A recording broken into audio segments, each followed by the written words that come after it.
khotbah Pak Ahok waktu itu jadi wakil gubernur Jakarta, sebuah gereja dari gereja Nias datang, mereka membuat satu sinode, gedung perwakilan sinode di Jakarta. Lalu mereka minta, Pak, nanti tolong khotbah ya waktu ini, tapi Pak nanti sudah Bapak khotbah Pak Ahok akan sambutan.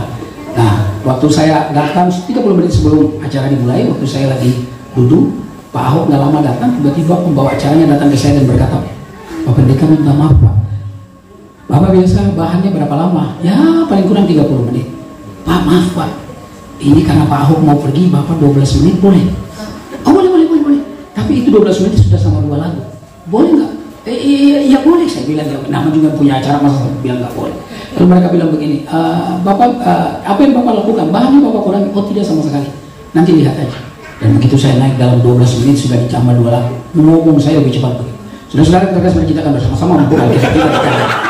Dan saya ngomong sebutnya cepat sampai selesai, saya turun, Pak Ahok naik dan Pak Ahok bilang, Pak Pendeta minta maaf, belum pernah saya dengar pendeta khotbah cepat seperti Bapak, sampai saya nggak ngerti Bapak ngomong apa kan. Kita baca 2 ayat saja dari Alkitab kita. Lukas pasal 2 ayat 14 sampai ayat 15 berkata begini, kemuliaan bagi Allah di tempat yang maha tinggi dan damai sejahtera di bumi di antara manusia yang berkenan kepadanya. Saya berhenti aja satu ayat saja, nanti kita lihat beberapa ayat. Kemuliaan bagi Allah di tempat yang maha tinggi dan damai sejahtera di bumi di antara manusia yang berkenan kepadanya. Ini paduan suara malaikat, saudara yang terkasih. Saya percaya suara mereka bagus. Saya dulu senang sekali dengan seorang penyanyi negro namanya Mahalia Jackson, saudara, penyanyi jazz. Dia kalau nyanyi low sekali. Dan saya pernah ke Amerika waktu itu, lihat waktu ucapan syukur karena perang Teluk yang Amerika menang, panggil seorang wanita Amerika tapi nama belakangnya Petty. Itu bukan orang Ambon, Davis, jangan salah, itu orang bule, namanya Sandy Petty. Wah, soprannya tinggi sekali. Nah, kita tahu suara yang kayak apa namanya, David Phelps. David Phelps itu ada seorang penyanyi, Bill Gaither, kalau Anda lihat itu tenor terbaik Amerika sekarang. Mereka bagus-bagus, tapi saya percaya malaikat jauh lebih bagus. Amin. Tapi persoalannya hanya dengan Tuhan bukan karena suara bagus, tapi hatimu yang bersungguh-sungguh untuk nyanyi. Saya selain studi teologi, saya studi musik gereja, jurusan saya jurusan vokal. Jadi saya ngajar orang nyanyi, kalau lihat kira-kira powernya kurang, oh ini mesti dilatih apa, oh ini ketahuan di otot perutnya kurang kuat, kontrol perutnya dan seterusnya. Tapi saudara-saudara yang terkasih dalam Tuhan, waktu kita nyanyi, bukan saudara nonton saya, terus saya nonton saudara, tapi malaikat yang nonton kita, Tuhan yang lihat kita. Apakah kita nyanyi dengan sungguh-sungguh apakah? Saudara, malam Natal yang kita ada di sini, saudara, atau satu malam sesudah malam Natal kedua istilahnya, saudara-saudara yang terkasih, kita ada di sini, dan tema saya malam hari ini, Yesus adalah jawaban. Yesus adalah jawaban. Saudara-saudara yang terkasih dalam Tuhan, Allah bicara itu bukan saja dengan, kalau ini cerita tentang gembala, tapi Allah bicara juga dengan orang Majus. Siapa mereka? Kaum intelektual. Siapa mereka? Orang kaya. Siapa mereka? Orang terkenal, orang hebat. Tuh mereka pun punya kebutuhan, ketemu dengan raja itu yang namanya Yesus Tuhan.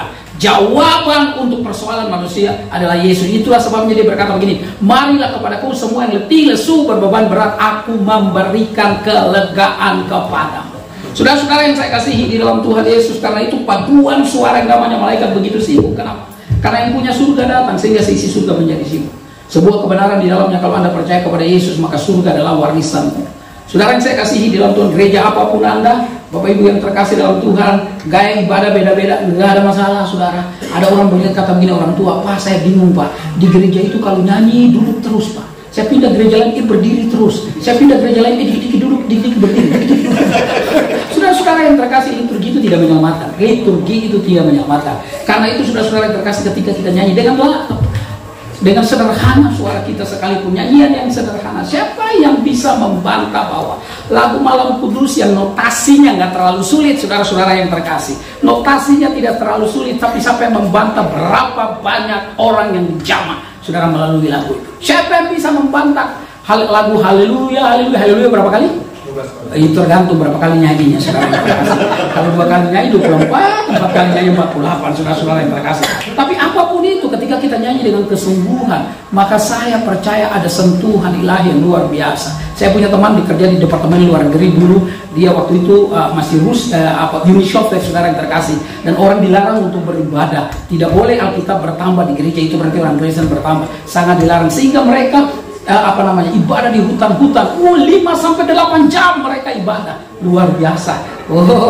Kita di gereja orang 1,5 jam gitu. Dan ini pendeta nggak ngerti apa. Jadi nggak tahu ini udah jam makan ini. Makanya saya dari awal sudah kasih tahu Anda, saya jam 9 saya berhenti. Pokoknya 30 menit. Percaya sama saya. Saudara-saudara yang terkasih dalam Tuhan. Karena itu, saudara yang terkasih dalam Tuhan, malaikat begitu sibuk. Nah, menarik kalau Tuhan atau malaikat bicara kepada para gembala. Mereka orang yang sederhana, kaum miskin, mereka nggak punya banyak pengetahuan seperti orang maju, saudara-saudara yang terkasih. Tapi Tuhan bicara mereka dengan contoh, dengan bukti, saudara.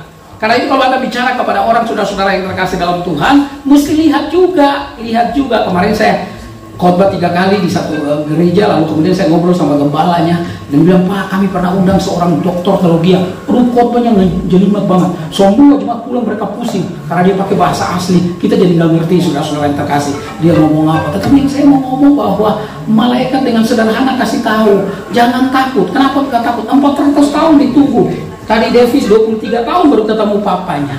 Ini 400 tahun yang namanya masa sepi, silent period, di mana Tuhan gak bicara lagi dengan bangsa Israel melalui nabi, melalui malaikat. Itulah sebabnya di satu hari, satu malam, saudara, malaikat muncul. Dan kemudian saudara-saudara yang terkasih dalam Tuhan, malaikat ini muncul dan mereka begitu ketakutan yang namanya para gembala itu. Dan malaikat berkata kepada mereka, jangan takut, sebab sesungguhnya aku memberitakan kepadamu kesukaan besar. Hari ini telah lahir bagimu juru selamat. Itu poinnya, saudara yang terkasih, di Natal. Karena itu Natal bukan sekedar sebuah tradisi yang baik yang kita rayakan, tapi Natal adalah perenungan hidup kita. Apakah betul-betul kita berjumpa dengan Yesus? Sebab hidup ini bukan diukur dari lamanya, tapi diukur dari mutunya. Untuk apa kita hidup lama tapi tidak pernah berbuat apa-apa, tidak punya pengaruh apa-apa untuk saudara orang-orang di sekitar kita? Karena itu Bapak Ibu yang terkasih di dalam Tuhan, malaikat berkata, hari ini telah lahir bagimu juru selamat. Lalu kemudian muncul malaikat itu dan mereka bernyanyi, kemuliaan bagi Allah di tempat yang maha tinggi dan damai sejahtera di bumi. 2 tahun ini yang lalu kita dilarang untuk nyanyi hai mari berhimpun, betul? Karena memang nggak boleh kumpul, nggak boleh kumpul, saudara-saudara yang terkasih. Hari-hari ini, tadi malam saya makan di satu, karena habis pelayanan kumpul dengan keluarga, makan di satu restoran. Saya lihat di sana berdoa, saya di situ berdoa, luar biasa, saya lihat di situ berdoa, ngomong Batak semua, saudara-saudara yang terkasih. Jadi aku kira apakah restoran di Jakarta sudah dikuasai orang Batak, saudara-saudara yang terkasih. Wah, beda orang Batak, ada yang bapak-bapak itu berdoa, Tuhan, lihat suara keras, mantap itu saya bilang. Amang, lanjutkan dalam kasih saya. Saudara, mantap saudara. Bapak Ibu yang terkasih dalam Tuhan, saya tahun berapa? 2004 terakhir. Saudara-saudara, saya pernah dikirim WA itu. Ini yang kirim orang Batak sendiri. Dia bilang begini, ini WA tidak dipunyai suku lain. Suku Manado nggak punya, suku Jawa nggak punya, suku Bapak juga nggak punya. Cuma milik kami orang Batak. Nah, WA itu masuk atau SMS itu masuk ketika kita tahu SBY berkuasa 2004. Bulan Maret dia naikkan BBM pertama kali, lalu bulan Oktober BBM naik kedua kali. Lalu saya dapat WA, luar biasa WA-nya bunyi begini, Bapak maaf, pandapotan jadi menurun, banyak si hotang, tak ada lagi harahap, keadaan semakin ginting, kepala pusing sampai sebutan-butan, bunga red itu sudah pada dijual, anak-anak nangis paru-paru, otak sudah ditumpul, tapi kita diminta sabar seterus, jangan putus harahap, minta laporan undungan supaya benar-benar selamat. Butet lah katanya. Saudara yang terkasih di dalam Tuhan Yesus, tidak punya suku lain, cuma suku Batak. Tapi Bapak Ibu yang terkasih, mic-nya sampai mati saudara. Saya gitu ya.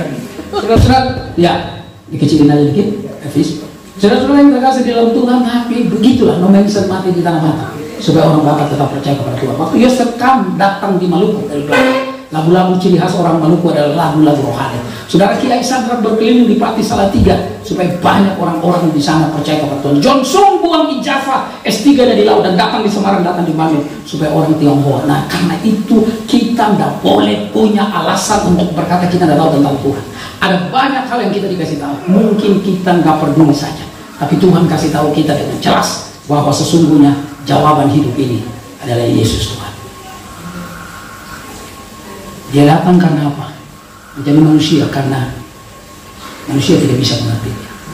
Karena itu dia jadi manusia untuk bercakap-cakap dengan manusia. Kalau saya mau bicara kepada semut, saya harus jadi semut supaya semut itu mengerti apa yang saya mau.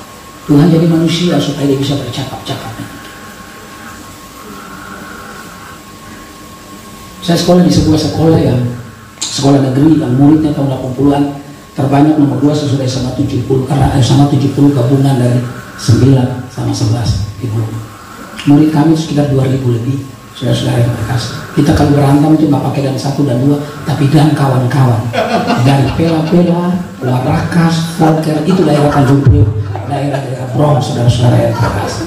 Dan saya jurusan IPA bukan karena pintar, tapi karena musuhan sama guru IPS-nya. Sehingga ibu wakil kepala sekolah namanya Ibu Sinitoma itu bilang, daripada kau bikin kacau di IPS, pindah saja kau ke IPA. Jadilah aku murid di IPA. Kalau fisika sama kimia saya dapat 6, itu sudah hasil kerja keras. Artinya injak kaki teman saya kiri dan kanan keras supaya dia dijawab. Jadi bodoh aku itu bodoh, saudara-saudara yang terkasih. Tapi saya bersyukur anugerah Tuhan. Saya ingat itu Tuhan yang beri. Saya tinggal dengan orang Tionghoa dulu dan saya pegang 2 hal, rajin dan jujur. Saya itu sebenarnya tidak terlalu hitam. Sebenarnya kalau mau saya tidak terlalu hitam. Cuma ada banyak terlalu putih aja jadi saya terlihat hitam. Saya bersyukur dulu mobil plat nomornya hitam, angkanya putih. Sekarang plat nomornya putih, angkanya hitam. Memang orang hitam dan orang putih tidak boleh berjauhan. Jadi ingat Manado kita. Soalnya kita punya anak ini calon mantu orang Manado. Makanan yang paling enak itu Manado, Batak, semua bukan Jawa. Saudara-saudara yang terkasih, tadi saya datang jam 3 cari nasi liwet yang ada di sana. Tutup ternyata hari Senin nggak buka, saudara. Padahal itu makanan kesukaan karena saya di Jogja lama 7 tahun. Tapi Bapak Ibu yang terkasih di dalam Tuhan Yesus, yang saya mau ngomong begini, kalau ada Tuhan dalam hati kita, hidup kita saling mengasihi. Pasti itu. Nggak lihat lagi suku mana. Saya keliling Indonesia dan saya lihat orang Batak itu orang paling baik, saudara. Nanti kalau saya khotbah di rumah orang Manado, saya akan bilang begitu. Orang Manado itu paling baik. Kita sudah tahu mana maksud. Saudara-saudara yang terkasih di dalam Tuhan Yesus, di Jawa itu kita sopan aja makan di warung gratis. Saya punya banyak warung yang saya kenal yang gratis, nggak boleh bayar. Yang penting saya datang dan cerita sama bapaknya Pak De Bude yang punya warung itu. Dia ketawa, senang, pilok, pinter, udah gak usah bayar katanya. Nama juga anak kos ya saudara-saudara. Itu sebuah berita yang menyegarkan, saudara yang terkasih. Yesus adalah jawaban. Karena itu saudara yang terkasih, ibadah seperti ini gak boleh ditinggalkan. Ibadah di gereja gak boleh ditinggalkan. Tapi kita bukan cuma dengar berita. Coba perhatikan ayat 15, setelah malaikat-malaikat itu meninggalkan mereka, maksudnya meninggalkan gembala, kembali ke surga. Gembala itu berkata seorang kepada yang lain, marilah kita pergi ke Betlehem untuk melihat apa yang terjadi di sana, seperti diberitahukan Tuhan kepada kita. Jadi kita bukan saja dengar, tapi kita mesti buktikan itu, alami itu. Sayang sekali saudara-saudara yang terkasih, satu kenyataan lebih berarti dari 1000 analogi. Saudara-saudara yang terkasih dalam Tuhan, karena itu alami, mereka nggak mau cuma dengar. Mereka bilang mari kita pergi, saudara-saudara yang terkasih. Nah coba saudara perhatikan, hidup ini bukan tidak selalu kompetisi, saudara. Sebenarnya hidup ini adalah kolaborasi. Kalau kita bisa kerjasama, enak banget. Ucapan syukurnya sama-sama itu. Nanti 5 hari lagi saudara-saudara yang terkasih dalam Tuhan, kita akan tinggalkan tahun 2022 dan kita masuk tahun 2023. Saudara-saudara yang terkasih dalam Tuhan, tidak tahu apa yang akan terjadi. Kata banyak ekonom, kata banyak sosiolog, kata banyak kaum intelektual, tidaklah gampang hidup di tahun 2023. Tapi makanya kita bangsa Indonesia sudah melewati banyak hal. Kita percaya saudara-saudara yang terkasih, ada Tuhan yang menjaga kita, ada Tuhan yang menjadi jawaban dalam hidup kita. Saudara yang saya kasih, mereka bukan saja dengar, tapi mereka pergi mengalaminya. Saudara mengalaminya. Saya ngajar orang nyanyi, saudara-saudara yang terkasih. Nyanyi itu nggak boleh nggak dipraktekkan. Kalau kita ajar orang nyanyi, oh begitu ya Pak ya, oh gitu Pak nyanyi, oke saya ngerti, oh gitu. Tapi kalau nggak pernah dipraktekkan, nggak bisa nyanyinya bagus. Apa saja saudara-saudara yang terkasih harus dipraktekkan supaya apa? Kita tahu mana yang salah, mana yang keliru. Saudara-saudara yang terkasih, mana yang nggak benar, apa yang harus dibenarkan. Apa saja saudara-saudara harus saudara dipraktekkan. Learning by doing, saudara-saudara yang terkasih. Ketika kita mulai belajar, kita tahu mana kekurangan kita, lalu kita mulai perbaiki, dan terus memperbaiki. Hidup ini adalah sebuah proses, saudara yang terkasih. Dan saya percaya kita yang dibesarkan dengan proses itu akan tahan banting. Dan Indonesia yang banyak mengalami hal-hal yang barangkali pahit dan seterusnya. Kalau kita Indonesia masih tetap tegak berdiri, saya percaya itu karena ada sebuah instrumen yang mengikat kita, alat yang mengikat kita, media yang mengikat kita, bahwa bangsa ini milik kita bersama. Dan ketuhanan yang Maha Esa itu menunjukkan bahwa semua orang harus, saudara, matanya tertuju kepada Tuhan. Jepang dan Jerman adalah dua negara yang angka bunuh dirinya paling tinggi. Padahal kalau Jepang itu secara negara mereka makmur sekali. Anda kalau kehilangan, saya 2 kali ke Jepang, pernah belajar Kristen camp di Jepang. Saudara-saudara tinggal di Jepang sekitar hampir 2 bulan. Kalau kita punya sesuatu hilang, jangan di Tokyo ya, jangan di Tokyo. Di Tokyo itu udah campur orang dari macam-macam negara. Tapi di kota yang lain, Anda punya sesuatu yang hilang, Anda datang lagi 1 hari sudah ada di kantor polisi, aman. Polisi di sana juga baik-baik. Di Indonesia juga polisinya baik-baik. Saya mesti garis bawahi karena sekarang kok orang, aduh, ngomongnya POLISI Sambo. Aku saya bilang kok bisa. Tapi Bapak Ibu yang saya kasih dalam Tuhan, mari kita rajut kembali ke damai. Tetangga-tetangga saya rata-rata bukan Kristen, tapi saya pernah sakit, mereka ngantar saya. Saya sangat dekat dengan mereka. Saya punya teman seorang Pak Haji yang dekat sekali sama saya. Dulu Pak Hendri kalau Bapak datang enak, istri saya senang sekali Pak kalau Bapak datang. Dalam hati saya juga senang karena disiapin makanan. Saudara yang terkasih, kita ini semua bersaudara. Kalau kita hidup dalam persaudaraan yang kuat, ada damai yang tinggal. Dan damai itu nggak mungkin produksi manusia, karena manusia pada umumnya egois, saudara. Damai itu produksi dari Allah. Kalau kita dekat dengan Tuhan, hati kita tenang, hati kita damai, kita juga mau berdamai dengan banyak orang.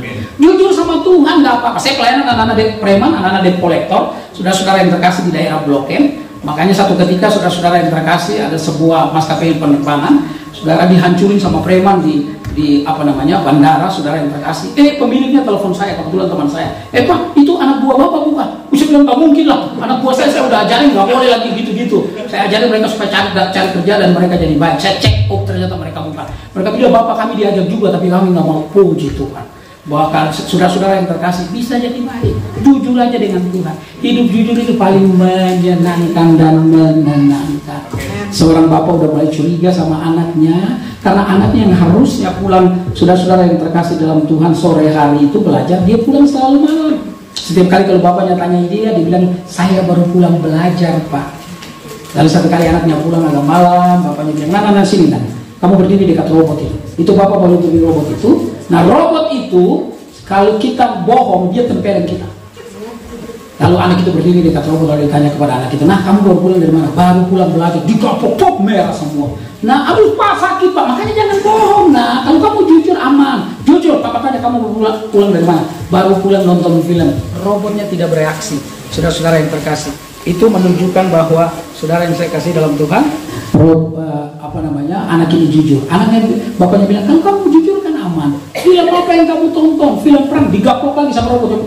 Merah, jadi pipi kanan sama pipi kiri merah. Ibu dari anak ini, istri dari bapak ini, dari kamar dengan ada gaduh gitu, dia keluar. Jadi kaget dilihat anaknya merah semua pipinya. Dia maju, nah kamu kenapa? Digampar. Dia pikir suaminya gampar. Lalu dia berdiri di sisi sebelah dari robot itu, lalu dia bilang sama bapaknya, Pak, aku tahu Bapak didik anak ini, tapi ini kan anakmu juga. Istrinya digampar sama robot. Pak, gak apa-apa, gak ngerti, gak apa-apa. Saudara yang saya kasih di dalam Tuhan, katanya kalau orang suka bohong 1 kali, dia butuhkan kebohongan untuk 2 kali menutup kebohongan yang pertama, dan seterusnya. Karena itu saya percaya kalau kita hidup jujur apa adanya, jauh lebih baik, jauh lebih tenang, jauh lebih damai. Saudara-saudara yang terkasih di dalam Tuhan, gembala-gembala itu pergi. Apalagi yang mereka lakukan?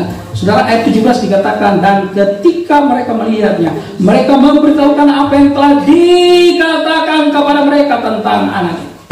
Saudara yang saya kasih dalam Tuhan, ketika kita mengalami damai itu, ketika kita mengalami sukacita itu, jangan simpan sendiri, bagikan kepada orang lain.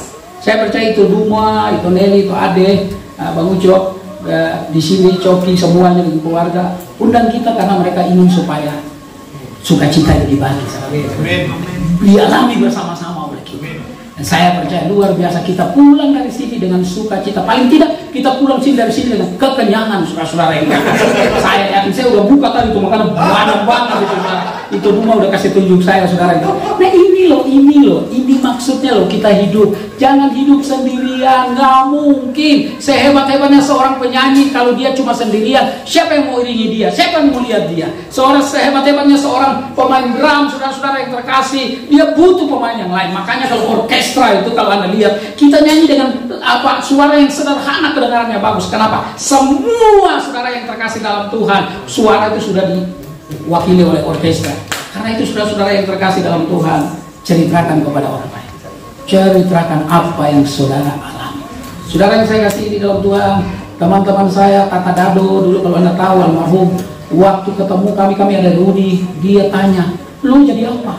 Anak bilang jadi pendeta. Dia berlutut karena gak percaya. Aduh, lu kan suka isengin gue dulu. Lu suka, aduh, dia cerita banyak-banyak. Saya udah cerita saudara yang terkasih. Lu bisa jadi pendeta. Hidup lu kan hancur banget dulu. Naik bis gak pernah bayar, saudara yang terkasih. Saya bisa loh, saya pura-pura bilang bayar dan keneknya percaya. Saya juga bingung, saudara-saudara yang terkasih. Tapi saya bertobat waktu sudah hidup di dalam Tuhan, saudara. Saya dulu di Blok M pernah bawa golok ke sebuah SMP. Kemarin beberapa waktu lalu ketemu dengan di pemilik sebuah bank besar di Jakarta. Rupanya mereka satu kelas di satu SMA. Kalau tinggal di Cibulan ya, Kebayoran Baru. Iya. Terus saya juga Cibulan, mana? Sebelah situ dekat Palat Karate itu sampai Muksin. Oh, gue di sini. Oh, lo yang dulu bawa golok itu ya? Yang kita hidup sedia itu gue. Oh, terus temannya itu yang punya bank bilang, sekarang dia nggak bawa golok lagi. Sekarang dia bawa kitab suci katanya. Wah, luar biasa saudara yang terkasih. Orang nggak tahu saya, mau tahu saya nggak peduli. Yang penting hidup kita jadi berkat bagi orang lain. Populer itu nggak penting, saudara-saudara yang terkasih. Nggak apa-apa. Kadang-kadang saudara orang pengen dia naik di atas, nggak, bebannya berat kalau Anda populer. Biasa-biasa aja, saudara. Yang penting mau beli rumah ada uang, mau beli mobil ada uang, mau ke luar negeri ada uang. Itu aja saudara, biasa-biasa. Yang terakhir, puji Tuhan, saya kan sudah janji jam 9 saya selesai, saudara-saudara yang terkasih, 10 menit lagi. Yang lalu dikatakan, maka kembalilah ayat 20. Maka kembalilah gembala itu sambil memuji dan memuliakan Allah. Karena segala sesuatu yang mereka dengar dan mereka lihat, semuanya itu sesuai dengan apa yang telah dikatakan kepada mereka. Firman-Mu, pelita bagi kakiku, terang bagi jalanku. Ya Tuhan gak pernah bohong, saudara. Dia kasih tahu, makanya ketika gembala-gembala itu dipilih ya sesuai. Tuhan ngomong itu sesuai dengan kenyataan. Yuk, kita muji Tuhan. Ciri khas anak-anak Tuhan adalah suka memuji Tuhan. Jadi ibu-ibu kalau lagi masak, nyanyi. Kadang-kadang kan bosan tiap hari cari bumbu terus kan, ke pasar masak begitu kurang asin, pakai jaringan sedikit. Ya, artinya saudara-saudara yang saya kasih dalam Tuhan, saya mau hidupnya harus penuh dengan sukacita. Aduh, pandemi itu kan saya punya pelayanan 1 tahun sebelumnya dibatalin semua. Tapi saudara yang terkasih, saya bilang sama istri anak-anak, tiap malam kita berdoa. Dan puji Tuhan selalu ada makanan, walaupun makanan-makanan sederhana. Saudara dulu kalau makan kadang-kadang suka mini-mini. Sekarang saudara yang terkasih, pilihan yang menjadi turun. Nggak apa-apa. Telur tiap hari, nggak apa-apa saudara. Ceplok di darah, dibanting-banting, nggak apa-apa. Yang penting makan itu, yang penting kenyang. Minum air juga bisa kenyang, saudara-saudara yang terkasih. Maksud saya bahwa damai itu bukan tergantung dari lingkungan di luar, tapi damai itu dari dalam hati. Saya punya jadwal khotbah di Kejaksaan Agung tiap 2 bulan sekali. Satu kali saya khotbah, lalu saya diminta naik ke lantai 9 kalau saya nggak salah, tahanan sementara untuk koruptor. Dan ternyata saya ketemu dengan anak seorang konglomerat, anak tertua. Kalau saya sebutkan namanya, saudara pasti tahu. Saudara-saudara yang terkasih, dan dia dari dulu nggak senang dengan namanya itu. Saya ingat saya khotbah di tempat bapaknya suka menemani saya. Dong, ini jangan pulang dulu, makan sama bapak. Lalu dia datang dari Singapura, datang dari mana, dia cuma salaman sama bapak, cuma peluk bapak. Saya nggak disalami. Ya nggak apa-apa. Hari itu saudara-saudara yang terkasih dalam Tuhan, waktu saya naik ke atas dia dengan istrinya, anak-anak, dan kemudian saya doakan. Waktu saya berdoa, tiba-tiba dia nangis. Dan selesai berdoa, dipeluk saya, dia bilang, Pak Pendeta, saya mengerti sekarang Tuhan itu penting dalam hidup. Saya tidak tahu dia di penjara berapa lama, tapi yang penting dia tahu bahwa dia butuh Tuhan. Dia sudah adalah jawaban. Song-song tahun 2023 dengan hati yang melekat kepada Tuhan. Bekerja keras harus, anak-anak belajar yang tekun harus, saudara-saudara yang terkasih, karena saingannya makin banyak. Tapi saya percaya kedamaian itu bukan karena ilmu pengetahuan. Kedamaian itu bukan semata-mata karena uang kedudukan. Tapi kedamaian itu karena Tuhan yang menjaga hati kita. Hiduplah dengan damai, hiduplah dengan sukacita. Selamat hari Natal. Tuhan memberkati.